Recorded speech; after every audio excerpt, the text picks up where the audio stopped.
The alarm screamed across Station Alpha 7, piercing through the usual hum of the Galactic Council's most advanced monitoring facility. Admiral Koritha's crystalline form flickered with nervous energy as his 6 arms danced across the control panels, each movement creating ripples of light through his translucent blue body. "Sector Chief Reynolds, get over here now." Koritha's voice carried the harmonic undertones that all Zephyrians use when stressed. The human technician, one of the few remaining descendants of the old Earth colonies, rushed over, his boots clanging against the metal deck plates. "What's got you spooked, Admiral?" Reynolds asked, squinting at the readouts that meant nothing to his organic eyes but everything to Koritha's enhanced vision. 300 years, Korith whispered, his form shimmering with disbelief. 300 years of complete silence from the Sol system, and now this. His primary manipulator arm pointed at a display showing signal strength readings that shouldn't exist. The transmission came through every receiver simultaneously, cutting through subspace chatter, military channels, and even the sacred frequencies of the Kithara hive mind. The message was simple, direct, and absolutely impossible. The UES retribution is en route to Kepler Prime. Prepare for diplomatic contact. Captain James Mitchell, Human Colonial Navy. Reynolds dropped his coffee mug. The ceramic shattered against the floor, sending hot liquid splashing across his boots, but he didn't notice. That can't be right. Humans have been extinct for centuries. Across the galaxy, similar scenes played out on thousands of monitoring stations. On the hive world of Kithara Prime, 12 billion minds suddenly buzzed with shared confusion. The collective consciousness that had guided their species for millennia found itself unable to process this impossibility. Worker drones stopped mid-task, warrior castes paused their training, and the Queen herself emerged from her deep meditation for the first time in decades. The emergency sessions began within minutes. On Nexus Central, Chancellor Vex's cybernetic body moved with mechanical precision through the data centers, his enhanced processors working at maximum capacity. His artificially blue eyes, the only organic parts left of his original form, glowed brighter with each calculation. Impossible, he declared to the assembled digital consciousnesses that made up the Nexus Collective's leadership. Our archaeological teams have surveyed Earth 17 times. Nothing but dead cities, contaminated wastelands, and radiation levels that would kill most organic life in minutes. The holographic displays around him showed the damning evidence, images of Earth taken just 5 years ago. Massive craters where cities once stood, twisted metal that had once been humanity's proudest achievements, skeletons of skyscrapers reaching toward a poisoned sky. The Great Plague had done its work thoroughly, consuming not just human life but apparently human hope itself. But the signal kept broadcasting, carrying authentication codes that matched historical records perfectly. More disturbing, the signal's origin point was definitely moving, and moving fast. On the bridge of the Kithara flagship swarm's edge, Captain Zexai's mandibles clicked nervously as her crew worked to track the approaching object. Unlike other species, the Kithara experienced fear as a collective emotion, and right now, 12 billion minds shared the same growing dread. "Speed estimate," she asked through the mental link that connected all Kithara. Beyond our measurement capabilities came the shared response from her navigation collective. Whatever it is moves through hyperspace like nothing we've ever encountered. The object wasn't just fast, it was wrong somehow. Long-range sensors couldn't get a solid lock on it. Every scan produced different readings, as if the thing was actively avoiding detection while simultaneously announcing its presence. Lieutenant Commander Davis of the Earth Memorial Station, the only purely human installation left in Council space, stared at his instruments with shaking hands. His grandfather had been one of the last refugees to escape Earth before the quarantine, and now something was coming back from that dead world. "This is impossible," he muttered, running diagnostics for the 5th time in 10 minutes. "Earth is dead. I've seen the reports, the surveys, the radiation readings. Nothing could survive there." But his instruments disagreed. The approaching vessel was massive, larger than anything in the Council's fleets. Its energy signature was completely unknown, reading like a fusion of organic and artificial systems that shouldn't be able to coexist. Emergency klaxons wailed across Kepler Prime as the Council's leadership scrambled to respond. Ancient protocols, unused for centuries, were activated. Defense fleets moved to high alert. Diplomatic channels buzz with panicked communications between species that hadn't agreed on anything in decades. Through it all, the signal continued broadcasting, steady and calm. The UES Retribution is en route to Kepler Prime. Prepare for diplomatic contact. As news of the transmission spread, fear rippled through civilian populations. The older generation remembered the stories, tales of humanity's final days, the desperate attempt to find a cure for the plague that had already consumed their world. Most had assumed those stories were exaggerated, that the humans had simply died quietly like any other failed species. Now something was returning from that dead system, carrying a name that belonged to ghosts and a message that challenged everything the galaxy thought it knew about extinction.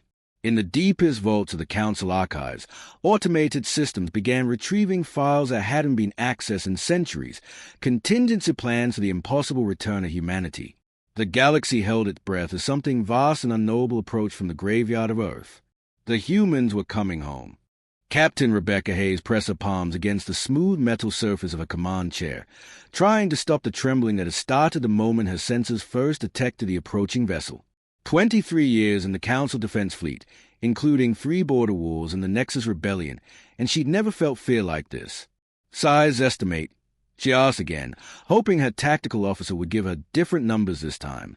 Lieutenant Commander Troy Williams, a cybernetically enhanced human from the outer colonies, ran his mechanical fingers across his console.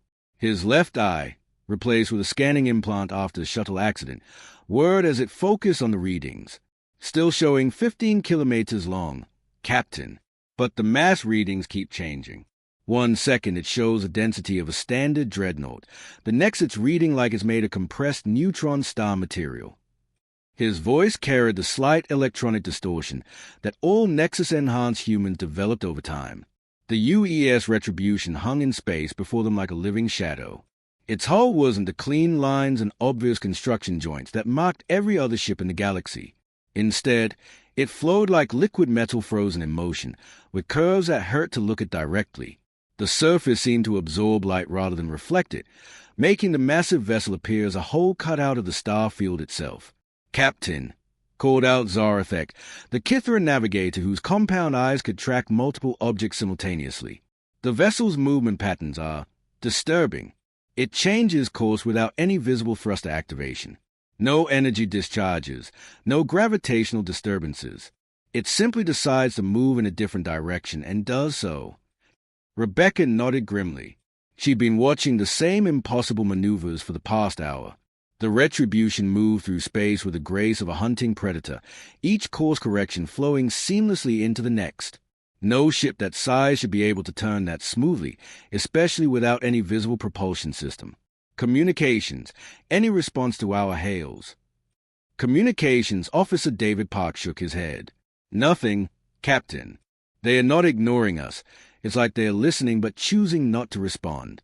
Our signals are definitely reaching them, though. I'm detecting some kind of absorption when our transmissions hit their hull." The bridge fell silent except for the steady hum of life support and the nervous clicking of Zarathek's mandibles. Rebecca's mixed crew, humans, Kithra, and a single Zephian engineer, all stared at the tactical display showing the approaching vessel.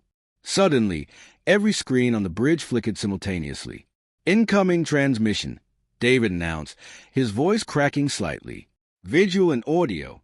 They're using Council standard frequencies, but the signal is coming from inside their hull, not from any external communications array."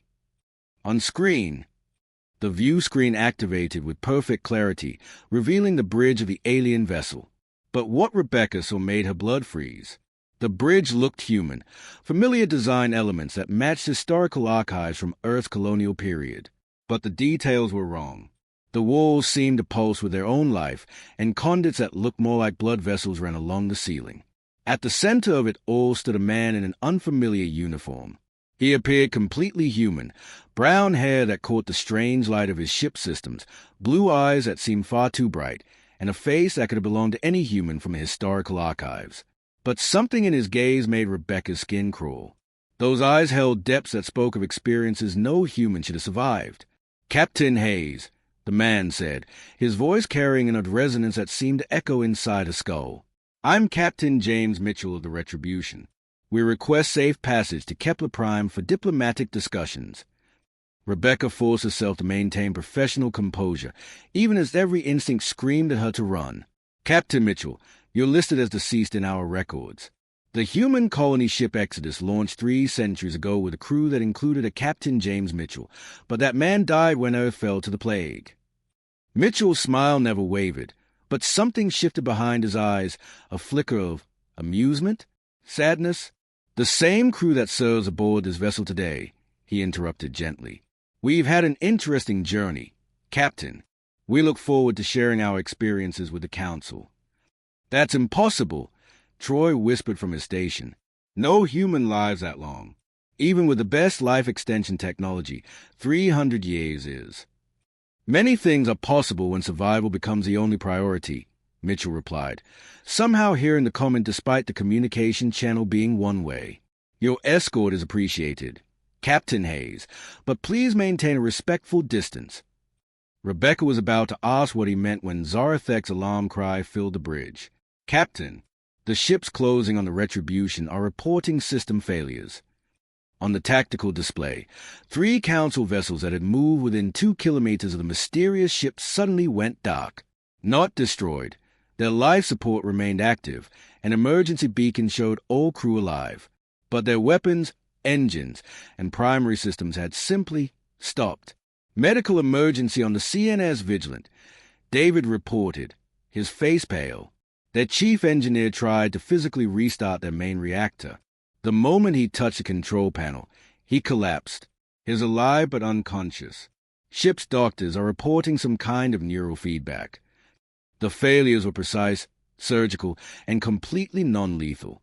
It was as if the Retribution had reached out with invisible hands and gently but firmly reminded the other ships to keep their distance. We mean no harm, Mitchell said, his smile taking on an almost apologetic quality. But we've learned caution in our travels. Please inform your crews that maintaining distance is in everyone's best interest. Rebecca realized her hands had stopped trembling, not because her fear was gone, but because she now understood what she was facing. This wasn't just a ship returning from a dead world. This was something that had survived the impossible and been changed by that survival. The humans weren't just alive. They'd become something entirely new. Council Delegate Amanda Turner felt the familiar tingling sensation as a molecular pattern reassembled in the Retribution's transportation bay. The Nexus Collective's teleportation technology was the most advanced in the galaxy, capable of breaking down organic and cybernetic matter into pure energy before reconstructing it perfectly at the destination. She'd used it thousands of times without incident. But something was wrong with this arrival. The reconstruction felt different. Slower somehow, as if something was examining each molecule as it reformed. Turner's cybernetic implants, usually silent background processes in her enhanced mind, buzzed with confusion. Her internal diagnostics ran 3 times before confirming she was fully intact. Fascinating technology, came a voice from the shadows.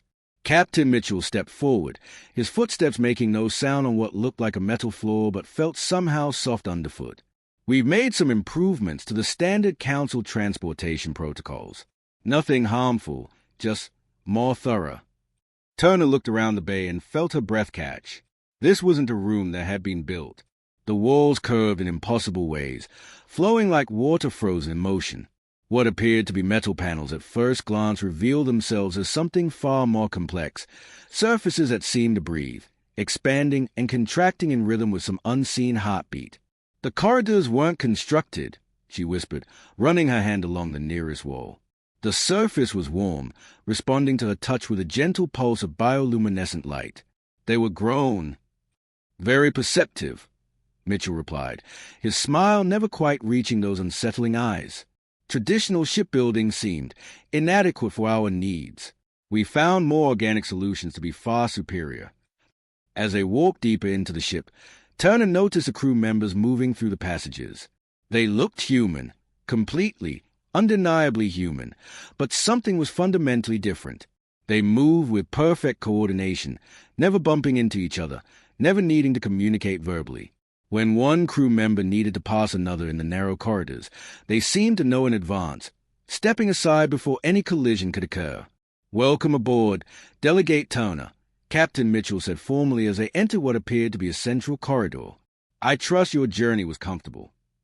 "Captain, I must ask, how are you alive?" Turner's diplomatic training kept her voice steady, but her enhanced sensors were recording everything. "Our records show the Exodus crew should have perished centuries ago from a plague that destroyed Earth." A crew member passed them carrying what looked like a standard datapad, but Turner's enhanced vision caught something disturbing. Thin, hair-like tendrils extended from the woman's fingertips into the device, creating a direct biological interface. The woman's eyes had the same unsettling depth as Mitchell's, as if they'd seen things that no human mind should be able to process and survive. Mitchell's expression grew somber. "We didn't perish, delegate. We evolved. The plague taught us that survival requires adaptation beyond conventional limits. When traditional medicine failed, when our technology proved inadequate, when even our strongest genetic treatments couldn't stop the infection, we found another way." The tour led them through corridors that pulsed with their own life.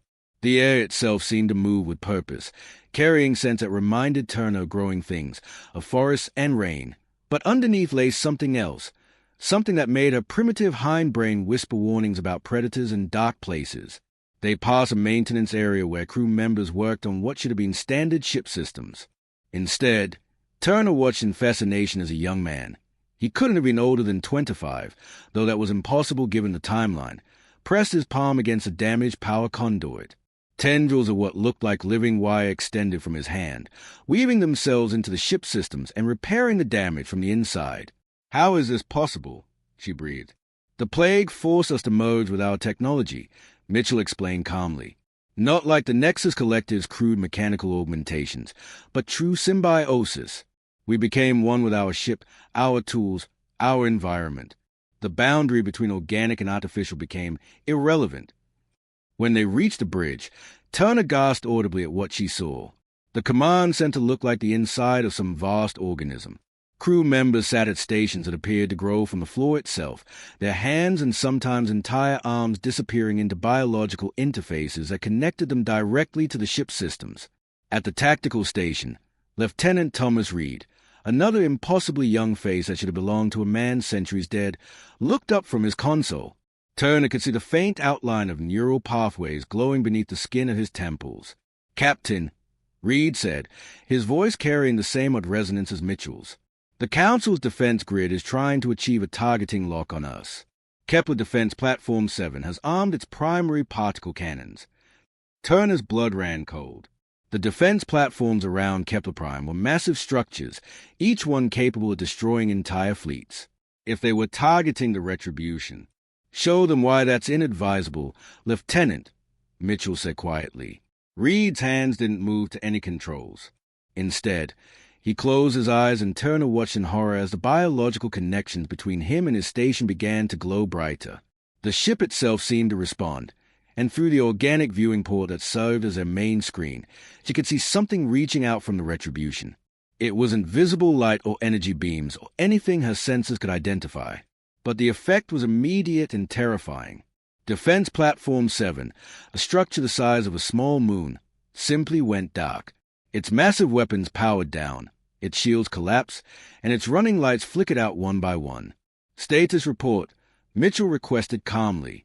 "Platform neutralized," Reed replied, opening his eyes. "All crew alive and unharmed.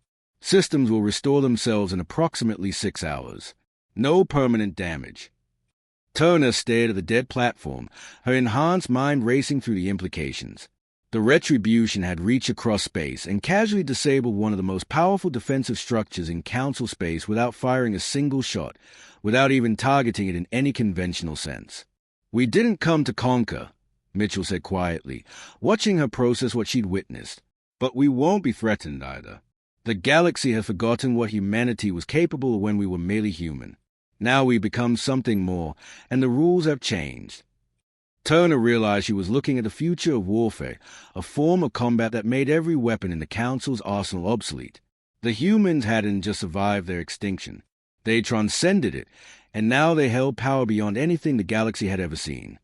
High Councilor Vex stood motionless in the center of the Council's greatest chamber, his cybernetic form processing data streams that defied every law of biology he'd spent centuries studying. His artificial eyes, glowing with pale blue light, flickered rapidly as they analyzed the readings transmitted from the retribution. "This is impossible," he muttered, his voice carrying the electronic distortion that marked him as one of the Nexus Collective's most enhanced beings. Around him, holographic displays showed cellular scans, DNA sequences, and biological readings that made no sense. Dr. Helen Carter, the Council's chief xenobiologist, approached with data pads clutched in her trembling hands. Her own modest cybernetic enhancements, just a memory implant and enhanced vision, seemed primitive compared to Vex's full-body conversion, but her organic brain could still process impulse abilities that crashed his digital consciousness. "They are the same individuals who left Earth 3 centuries ago," she reported, her voice barely above a whisper. "DNA matches are perfect down to the smallest genetic markers. I've run the test 17 times. These aren't descendants or clones or some kind of genetic reconstruction. These are the actual humans who boarded the colony ship Exodus before Earth's fall." Vex's mechanical head turned toward her with a servo whir. "Biological impossibility. Human cellular structure cannot maintain viability for 300 years. Even our most advanced life extension technology reaches limits at 150 years maximum." "That's what should be true," Carter replied, pulling up a holographic display of a human cell. "But look at this. Their cells show signs of enhancement that shouldn't be possible. It's like they've merged organic tissue with something else, something that repairs damage faster than it can accumulate." Captain Mitchell stood before the assembled council, his presence somehow filling the vast chamber despite his normal human proportions. Flanked by his officers, Lieutenant Commander Lisa Morgan, whose youthful face belonged to someone who should have been dust centuries ago, Commander Robert Hayes, who moved with the fluid grace of someone completely comfortable in his transformed body, and the enigmatic Dr. Michael Stone, whose eyes seemed to hold the weight of watching civilizations rise and fall. The council chamber itself was a marvel of engineering, designed to accommodate dozens of different species. Crystalline perches for the Zephyrians, whose translucent forms caught and refracted the chamber's lighting. Atmospheric bubbles for the aquatic Hydrani, their tentacled forms floating in specialized life support spheres. The insectoid Kithra delegation clustered together, their compound eyes tracking every movement while their hive mind processed the implications of what they were witnessing. "The plague didn't just threaten to kill us," Mitchell began, his voice carrying an odd harmonic that seemed to resonate in the bones of every organic being present. "It was intelligent, adaptive, learning from every defense we mounted. We threw everything at it: conventional medicine, quantum healing technology, even our most advanced artificial intelligence. The plague absorbed every strategy and evolved past it within days." Counselor Zekmai of the Draconis Union, a 7-foot-tall reptilian being with scales that shifted color with his emotions, stepped forward aggressively. His scales had turned the deep red that indicated extreme hostility. "So you claim to have defeated this plague? Where's your proof? Why should we believe the words of creatures that should not exist?" "Because we didn't defeat it," Dr. Stone interjected, his voice carrying a sadness that seemed to echo across centuries. "We joined it. We surrendered our mortality to gain the time necessary to develop a solution. We merged our consciousness with our ship, our bodies with our technology, our souls with our purpose." The revelation sent shockwaves through the assembled delegates. The Kithara hive mind, which had remained united for over 10,000 years, suddenly buzzed with discordant thoughts as individual members struggled to comprehend such sacrifice. Several Zephyrians flickered out of visible existence temporarily, their light-based biology overloaded by the implications. "Individual sacrifice for species survival," whispered Queen Thexarea of the Kithara through her speaking drone. "Impossible to process. Hive mind protects collective. Individual minds too weak for such transformation." "The retribution isn't just our vessel," Commander Hayes added, his hand resting on what appeared to be a normal wall panel. As he spoke, the panel began to glow, responding to his bioelectric field. "It's our body, our extension, our will made manifest. Every crew member chose to become something more than human to preserve what humanity truly means." Counselor Zekmar's scales shifted to deep purple, the color of challenge among his people. "Abomination. Violation of natural law." He gestured sharply, and 20 Draconis Union warships that had been holding position outside the station suddenly accelerated toward the Retribution. The attack was swift and brutal. Plasma cannons that could melt asteroids fired simultaneously, creating a web of destructive energy that should have vaporized any known vessel. Quantum torpedoes, each one capable of cracking a moon, streaked through space toward their target. Every weapon passed through the Retribution's hull as if it were made of empty space. Fascinating, Dr. Stone observed calmly, watching the tactical displays. They're using outdated combat doctrine, still thinking in terms of matter and energy. The Retribution's response was immediate but terrifyingly precise. Without any visible weapons fire or energy discharge, the attacking ships simply stopped. Their engines went silent, their weapons powered down, and their shields collapsed. But life support remained active. An emergency beacon showed all crew members alive and unharmed. "Report," demanded Zekmar, his scales now flickering between purple and the pale green of fear. "Weapon systems. Fused," came the panic transmission from his flagship. "Not destroyed. Fused. The metal has somehow grown together. Engines are intact but unresponsive. It's like the ship decided not to work anymore." "We spent 300 years perfecting the art of survival," Mitchell said calmly as Council rescue ships moved to assist the disabled attackers. "We learned that the most effective defense isn't to destroy your enemies, it's to make their aggression irrelevant." Vex cybernetic systems finally finished processing the data, and his mechanical voice carried a tone of awe that his designers had never programmed. "You transcended the organic-synthetic divide entirely. You're not human anymore, but you're not artificial either. You're something completely new." "We're what humanity chose to become," Mitchell replied simply. "And now we're offering that choice to the galaxy." The chamber fell silent except for the various breathing, clicking, and humming sounds of the assembled species. They were looking at the future of evolution itself, and many weren't sure if they were ready for what that meant. The emergency session of the Galactic Council had been in progress for 72 hours, and exhaustion hung over the great chamber like a toxic cloud. Representatives from 4 to 7 different species had argued, debated, and shouted at each other until their voices gave out. The air recycling system struggled to handle the mix of atmospheric requirements, creating a haze that made everyone irritable. Captain Mitchell stood at the center of it all, unmoved by the chaos around him. His human crew remained perfectly still behind him, their enhanced eyes tracking every movement in the chamber while their transformed minds processed dozens of conversations simultaneously. "Enough," Mitchell said quietly, but somehow his voice cut through all the noise. The chamber fell silent instantly, as if his words carried some kind of compulsion that reached into the primitive brain stems of every species present. "The plague that nearly destroyed humanity has broken containment," he announced, his words falling like stones into still water. "It's currently consuming civilizations along the outer rim of the galaxy. The Alios cluster went dark 3 months ago. The Tau sector fell last week." Council of Vex cybernetic form sparked with alarm. "Impossible.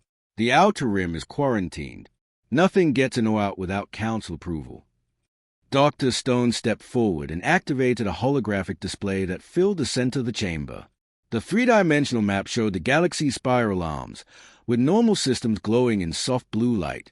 But along the outer edge, vast swaths of space showed only empty black. 17 civilizations, Stone said, his ancient eyes reflecting the horror of what he'd witnessed. Each one consumed from within. The plague doesn't destroy, it transforms. It takes everything that makes a species unique and turns it into something hungry, hollow, and endlessly spreading. The display zoomed in on the Tau sector, showing the last transmission from the Cerberus mining colony. The hologram flickered to life, revealing a mining foreman whose species Turner recognized as Deltan, peaceful rock-eaters who'd never known war. "Day 12 of the outbreak," the foreman said, his normally cheerful demeanor replaced by raw terror. "The infection isn't killing us. It's changing us. The infected still look like Deltans, but their eyes are empty. They are building something in the lower tunnels, something that pulses with its own life. We've lost contact with the orbital platforms. If anyone receives this, don't come here. Don't try to help. Just run." The transmission ended abruptly, replaced by static that somehow seemed malevolent. Queen Thexarea, the Kithera hive mind, spoke through a drone body, her voice carrying the fear of 12 billion connected minds. Hive consciousness feels disturbance in outer territories. Collective thought becoming sparse. Individual minds falling silent one by one. "We offer you a choice," Commander Morgan said, her voice carrying the authority of someone who had watched civilizations rise and fall across 3 centuries. Her human appearance belied the depth of experience behind her transformed consciousness. Accept our protection and guidance in fighting this threat, or face it alone with the resources you have. The debate that followed was fierce but brief. The reality of empty star systems and missing civilizations had shattered any illusions about Council military superiority. Councilor Zekmire, the Draconis Union, his scales now the pale green of submission, was the first to break. "Our warrior fleets are useless if our weapons cannot harm this plague. Our strength means nothing if our enemies cannot be killed." His admission sent ripples of shock through his delegation. The Draconis had never acknowledged weakness before. It was young Counselor Rebecca Matthews of the Human Heritage Foundation, one of the few remaining pure human settlements, who finally spoke the words that sealed the galaxy's fate. "What do you need from us?" Mitchell's expression softened for the first time since arriving at Kepler Prime. "Volunteers. The transformation that saves humanity can be shared, but only with those who choose it willingly. We need crews for the fleet we're building, individuals ready to sacrifice immortality for their people's survival." The volunteering began within hours. Not the mass hysteria of a panicked population, but careful, deliberate choices made by individuals who understood the cost. Zephyrian crystal singers who could resonate with the living ships. Kithera warriors whose hive mind experience made them ideal for collective consciousness integration. Even some Nexus collective members, intrigued by the possibility of true organic synthetic fusion. The transformation process took place aboard the Retribution, in chambers that grew from the ship's living hull specifically for each volunteer. Turner watched through bioorganic viewing ports as a young Kithera warrior named Bezhai entered one of the transformation chambers. The process was neither painful nor violent, more like a gradual flowering, as if the volunteer was blooming into something greater than their original form. When Bezhai emerged 3 days later, she retained her insectoid appearance but moved with the same fluid coordination as Mitchell's crew. Her compound eyes now held depths that spoke a connection to something vast and purposeful. "I am still Kithera," she said, her voice carrying the harmonic resonance of the transformed. "But I am also more. I feel the ship's heartbeat, the pulse of space itself, the fear of the plague and the hope of those we protect." Within months, the Retribution had become the flagship of a growing fleet. Ships that looked like no vessels the galaxy had ever seen, part-grown, part-built, each one a living extension of its transformed crew. The Council shipyards worked around the clock, but these weren't traditional constructions. They grew from seed pods provided by the humans, guided by volunteers who had undergone the transformation. Captain Mitchell stood on his bridge as a transformed fleet prepared to face the advancing plague. Around him, officers from dozens of species worked in perfect harmony, their individual consciousness merged into something greater while retaining their unique perspectives. The Kithera officer Bezhai managed biological systems integration. A transformed Zephyrian named Corthane handled energy resonance patterns. Even a former Nexus Collective Admiral, now enhanced beyond any cybernetic augmentation, coordinated digital warfare protocols. "Fleet reports ready, Captain," announced Commander Lisa Morgan, her consciousness interfacing directly with the ship's living computers. "All vessels are responding to the collective. 237 ships, each one crewed by volunteers who chose transformation." Through the bioorganic viewport, Mitchell could see the plague's advancing edge, a darkness that seemed to swallow light itself, punctuated by the twisted forms of what had once been thriving civilizations. "Then let's remind the galaxy what hope looks like," Mitchell said, and the fleet moved as one toward the darkness that threatened everything they held dear. The battle that followed would be remembered for millennia, not as a clash of weapons, but as a confrontation between two different visions of existence. The plague sought to consume and convert, while humanity and its allies fought to preserve the diversity that made the galaxy beautiful. When the darkness finally retreated, burned away by weapons that operated on principles beyond conventional physics, the galaxy emerged changed forever. The transformation was no longer just for volunteers. It had become a choice offered to entire civilizations who wanted to protect themselves against future threats. The galaxy slept more soundly that night, knowing that humanity and all who chose to join them stood watch against the dark.